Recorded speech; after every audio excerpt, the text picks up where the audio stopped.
and again, it's your girl, YesStyle. So for today's video, itatanong ko lang sa inyo mga marites, nagpabudol ka na rin ba sa Ikea? So if katulad mo ako na nagpabudol na rin sa Ikea, I know that you will be interested in this video. So since pandemic nga ngayon, hindi basta-basta tumatanggap ang Ikea ng walk-ins sa kanilang physical store. So what we need to do is to actually book a slot sa kanilang website, which is ikea.ph. So from there, you would need to book an appointment para makapasok ka sa physical store nila. But to save me from all the trouble, of course, nag-online shopping na lang tayo. Ayun na nga guys, nag-online shopping ako and I will show you kung paano ko ginawa yan. Plus, I would also show you the items that was delivered the next day when I ordered. So kung gusto mong malaman kung ano yung mga items na nabili ko at paano ko binili ang mga ito, just keep on watching. So you just need to type ikea.ph, press enter, and dadalhin ka na nun sa Ikea website. So, hello Philippines, we are Ikea. So, as you can see, ayan, pwede kang mag-book ng slot here. But, again, hindi ako mag-book ng slot sa physical store kasi gusto kong mag-online shopping na lang. So, yan yung main page niya. So, I actually have a login. So, I will go sa aking profile. Now, if you actually have items in mind, you can actually search it dito sa search engine. Ayun, Marius Tool. So, ayan siya. So, 290 pesos lang siya. Very affordable. And again, pwede mo makita yung product details dito. Ayan. Measurement. So, ayan. I will also go for the color black. So, add to cart ko na rin siya. Pero meron ding red niyan. But, syempre hindi siya bagay dun sa look that I am actually going for. So, gusto ko kasi na medyo industrial look siya. Ganun. So, yan. Bagay na bagay siya for the look that I am going for. Total for this order includes VAT. So, begin checkout.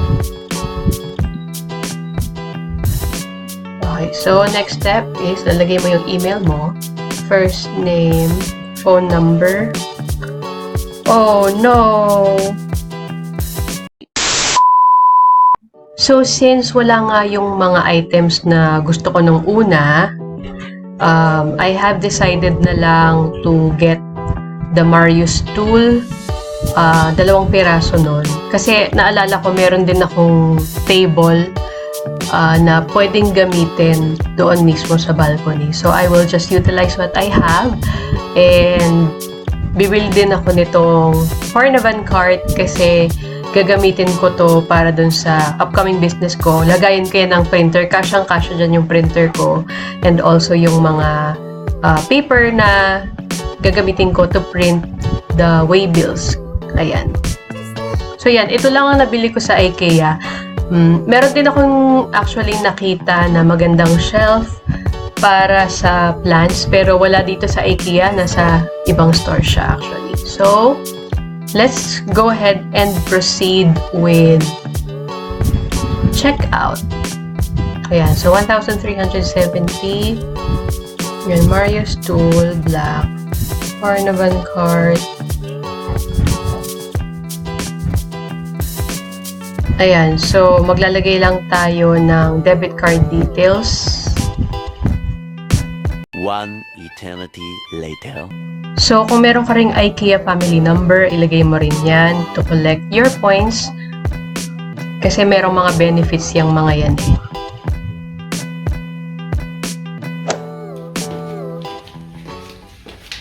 Ito na nga guys, dumating na yung purchase natin from Ikea. So, tignan natin kung ano yung meron sa loob.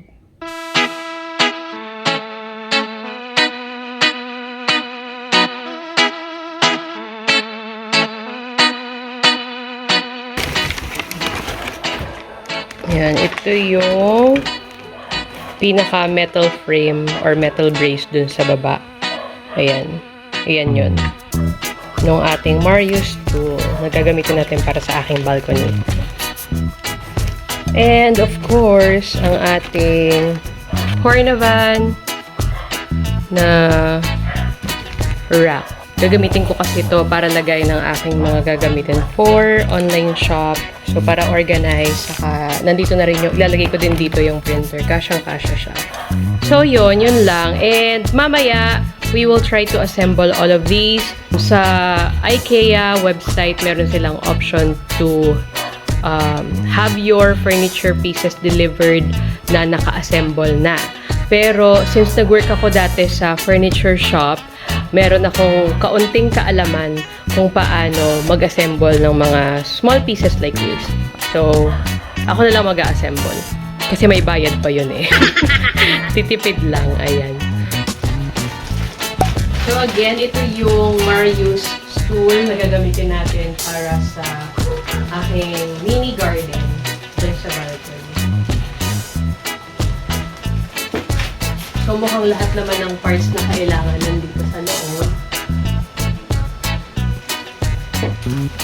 So, ito yung pinaka-seat. Okay, ito yung instruction manual.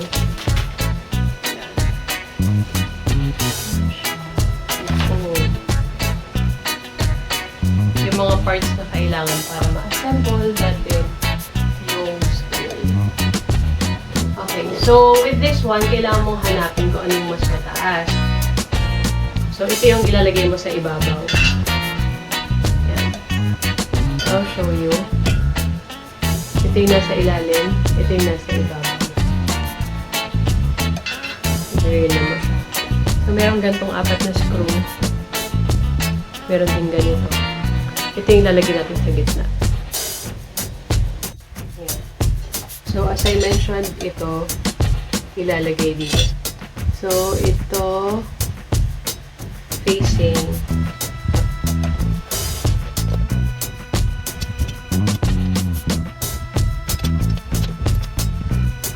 so, nakaganyan siya. Patong mo dito. Tapos doon mo siya i-screw. Dito yan. Yun. Pumasok na siya dun sa pinaka-hole. Tapos saka ko siya ihigpitan. Dito. And again, ito, ayan, dapat nakaganon siya. Nakabaliktad. Tapos ipapatong mo siya dito. And then, yun na yung screw. Pasok mo siya dito.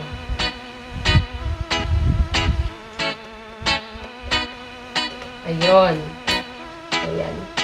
So, since naka-fix na lahat, yung 4, saka ko siya hihigpitan. Para talagang secure.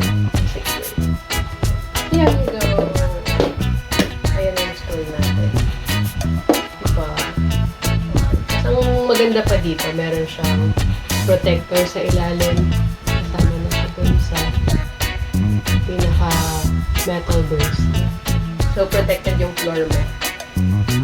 Pati din yung production mo.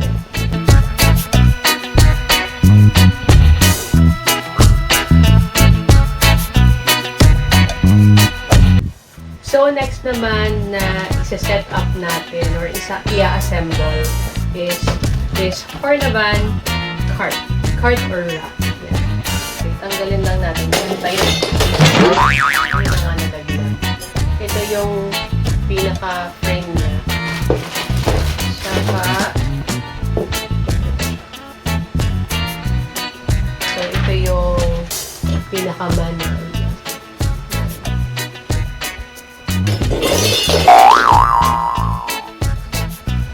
So, di ba merong part na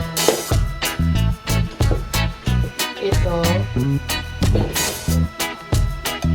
Yan, shoot mo lang siya dito.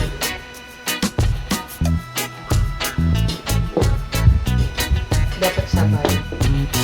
Para sakto.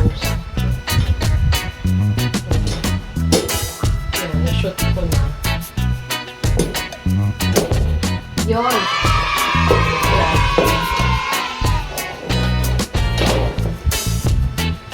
Kailangan guys, pag bubuin nyo to, kailangan meron kayong other half.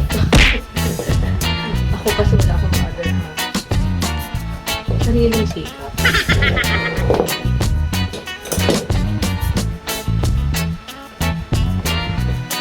Ayan. I think ito na yan. Is it?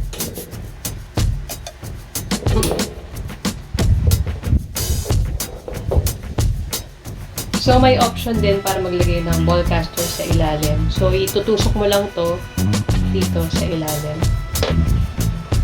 Ganyan. Yan.